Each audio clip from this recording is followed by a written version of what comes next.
Hi, it's Natalia from ArtMarketing. If you're an artist who wants to start selling your work, make sure to subscribe to this channel. Every week I share real talk and practical tips to help you turn followers into art collectors. Today I'll talk about things that are familiar to every artist out there but might be confusing if you're just starting out or if you're used to just one platform and not sure if you should approach others. I want to give you a clear picture of which social media platforms are best for artists today so you can make your informed decisions. So the question I'm going to answer today is which social media platform is the best for selling art? And the answer is, it depends on your art, your personality, and how you like to show up. Different platforms reward different types of content and attract different audiences. So today I'm going to walk you through the main platforms in 2025, what works on each, and what kind of art tends to do well there. Let's start with the platform that a lot of artists are already on, and that's Instagram. Instagram is still the core platform for artists. It's visual, it's community driven, and the buyers are used to discovering art there. What works best is strong visuals and storytelling, reels that combine process, storytelling, and transformation, stories where you show your day-to-day, behind the scenes, your personality, and artist blogs that combine art with personal stories. So to sum it up, Instagram is not just about showing your art, but also about sharing your personality, your lifestyle, your mindset, is sharing more of behind the scenes with your followers.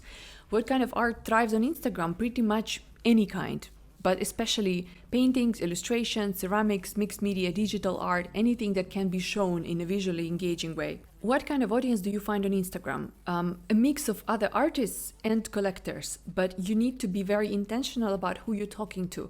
Buyers want connection, meaning, and context, not just pretty photos. This is why Instagram takes a lot of effort, because you need to create different kinds of beautiful and engaging content to stand out and get noticed. However, it has been a platform number one for artists for over a decade now, and it holds the position of number one platform to master before you go anywhere else. Next, let's talk about TikTok. TikTok is fast, it's raw, and it's playful. It's less about being polished and more about being real. What works best on TikTok is quick process videos, chatty, casual videos where you talk directly to the camera, humor, trends, behind the scenes. What kind of art thrives on TikTok?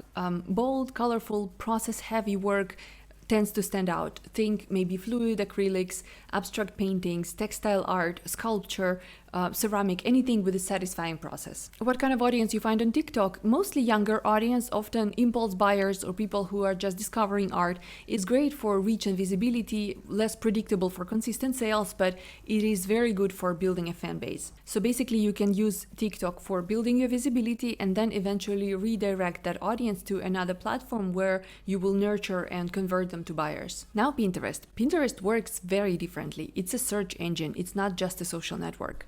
People use it to plan, dream, and shop ideas for their homes, weddings, personal style, which means it's actually an amazing place for artists to be because people literally go there for inspiration for their homes. Plus, you can use Pinterest as a marketplace because every time you post your art, you can insert links to your shop in every pin. So whoever likes your art is just one click away from the page where they can buy it. So what works best on Pinterest?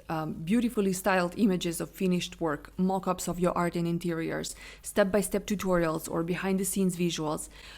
What kind of art thrives on Pinterest? Anything that ties into home decor, lifestyle, or gifts, wall art, prints, illustrations, decor-friendly painting styles, even seasonal or themed work, products made with art like home textiles, fashion, tableware, accessories.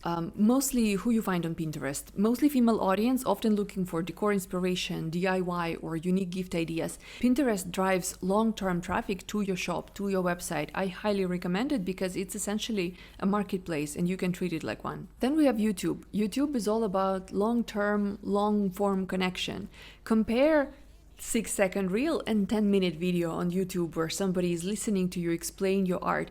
They already feel like they know you. It's a different depth of connection. So what works best on YouTube? Vlogs, studio and creative life vlogs, tutorials, art techniques, reviews, storytelling like the journey behind your art, your lifestyle. What kind of art thrives? Process-driven or story-rich art like paintings, illustrations, printmaking, sculpture, photography.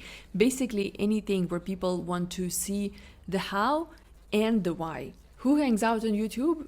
Everyone does. A mix. hobby artists, learners, potential collectors who enjoy getting to know the person behind the work. YouTube builds very loyal audiences, which can translate into long-term buyers or students. So if you're into making longer videos, go for it. Now, let's also not underestimate good old Facebook. A lot of artists think that Facebook is dead, but it's not. It's just different from what it used to be. So how can you use Facebook for selling your art? Facebook pages are less effective now for organic reach, but they're still kind of useful as a professional business card. But what you can do, you can approach groups. Groups are where the magic happens. Niche communities of art collectors, local buy and sell groups, or special interest groups like home decor, handmade goods, even specific styles like abstract art lovers. They can connect you directly with your buyers. One of my students who paints birds and wildlife landed several commissions through Facebook through bird watcher groups. So there is a market for very specific things. Another student of mine sold a few paintings through Facebook Marketplace, so that's also another opportunity to look at. What kind of art thrives on Facebook? The kind of art that fits specific interests of groups. Decorative, affordable, giftable pieces tend to do well. But higher-end art can also sell if you're building relationships in specific groups or if you're using targeted ads too. Facebook audience is slightly older than Instagram, people in their 30s, 40s, and 50s and up. Many have disposable income and many are active buyers. So if your art speaks to homeowners, parents, or professionals, Facebook is really worth your time. And the last platform I want to mention today is the one that many artists don't even consider, and that's LinkedIn. Yes, LinkedIn. It's not just for corporate jobs. It's a platform where professionals connect, and many professionals are also art buyers. So what works on LinkedIn? Sharing your story as an artist, your journey, your creative process, your exhibitions, positioning yourself as a professional creative that builds credibility, connecting with interior designers, architects, hotel owners, Airbnb owners, consultants or companies who buy art for their offices and projects. The kind of art that you can approach LinkedIn with is professional looking work that can fit into different workspaces and professional spaces like abstract paintings, photography, sculpture, or maybe conceptual art that resonates with themes like leadership, creativity, innovation. Corporate buyers are less likely to buy cute prints, but they might be looking for statement pieces, for something abstract for their home and for their office. Who is on LinkedIn? Professional audience, executive managers, entrepreneurs. These are people with budgets who want to buy art to express identity, decorate their workspace, even invest in culture. If your art connects to themes of growth, leadership, creativity, LinkedIn could be a great opportunity for you. So how do you choose? Start with Instagram as your home base. I recommend it to everybody.